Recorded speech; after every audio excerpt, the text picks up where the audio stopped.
सांज होत आली होती आणि नामदेव अजूनही त्याच्या खोलीत एका कोपऱ्यात बसून होता. 32 वर्षांचा, चेहऱ्यावर काळजी, डोळ्यात हताशपणा. पांढरा साधा शर्ट, निळी फुलपंट, साधेपणात जगणारा एक मध्यमवर्गीय तरुण. नोकरी गेली होती. कर्ज वाढत चाललं होतं. बायकोला आणि लहान मुलाला काय उत्तर द्यावं हेच समजत नव्हतं. एका क्षणी त्याचं मन अगदी मोडलं. तो चक्क उठून देवघरात गेला. स्वामी समर्थांचा फोटो समोर ठेवून बसला.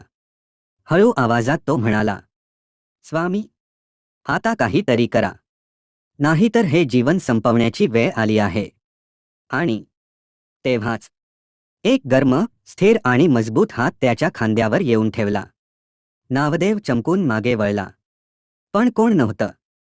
त्याच्या अंगात शहारे आले. पण त्या हातात भीती नव्हती. त्या हातात धीर होता. एक आंधळा विश्वास होता. आणि शांतता होती.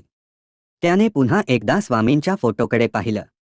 आणि त्याच्या ओठातून निघालं, तुम्हीच हो ना, स्वामी. त्या रात्री त्याला झोप लागली. सकाळी उठल्यावर एका जुन्या मित्राचा फोन आला, ज्याच्याकडे त्याच्यासाठी काम होतं. त्या दिवशीपासून सगळं हळूहळू सुरळीत व्हायला लागलं. नामदेवला आजही आठवतं.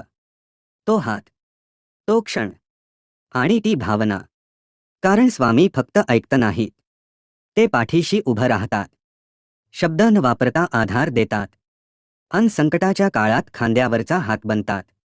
खांद्यावर कुणाचं तरी बळ असेल तर पाय घसरत नाही. जय जय स्वामी समर्थ.